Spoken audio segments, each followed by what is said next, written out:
My name is Katie Parker, and I'm a graduate student getting my master's in music therapy at Immaculata University.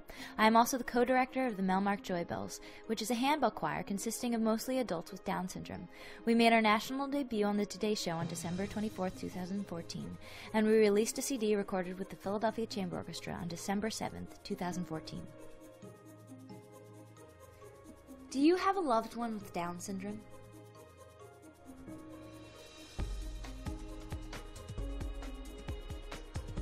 Did you know Down syndrome is the least funded genetic condition in the U.S., even though it's one of the most common causes of developmental disability?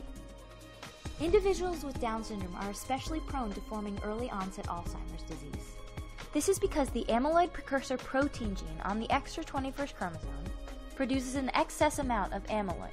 When this amyloid builds up in the brain, it produces plaque. This messes with neural connections inside the brain and can essentially lead to brain damage, which can result in things like memory loss and loss of speech function. Amyloid plaque begins building up in individuals with Down syndrome as early as the age of 12.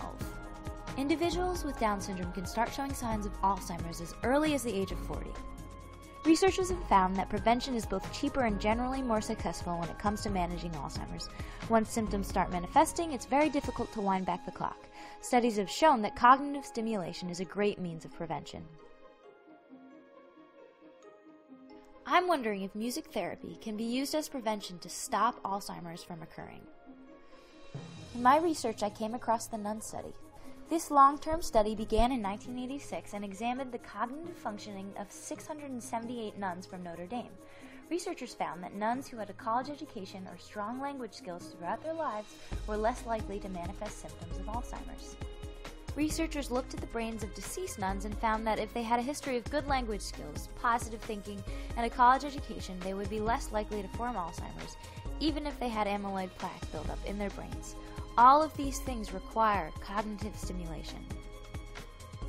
So why would I think music could be helpful? Studies have shown that music is one of the only activities that stimulates multiple areas of the brain at once. Because of this, engaging in musical learning and activities can help the brain to form new pathways of communication, increasing cognitive functioning, and specifically affecting the corpus callosum. Individuals with Down syndrome generally have verbal memory deficits. Some scientists believe that this is because of differences in their corpus callosum.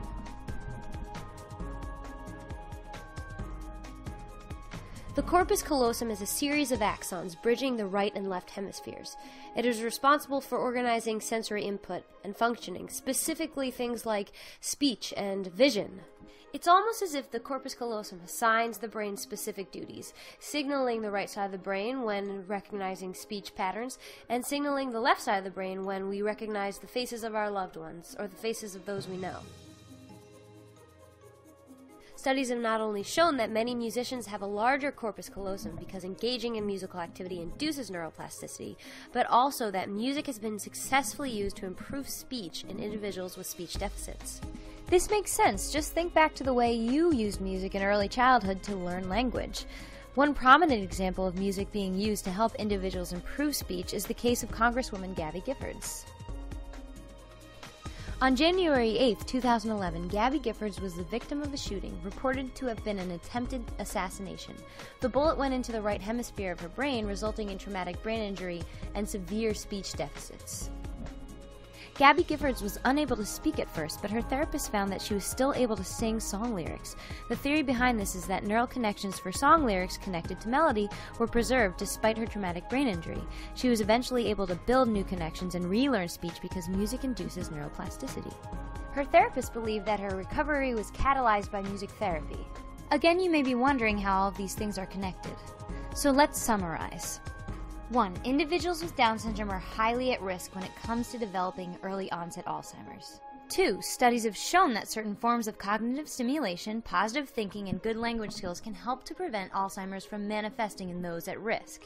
And 3, studies have shown that music is one of the most cognitively stimulating activities to engage in.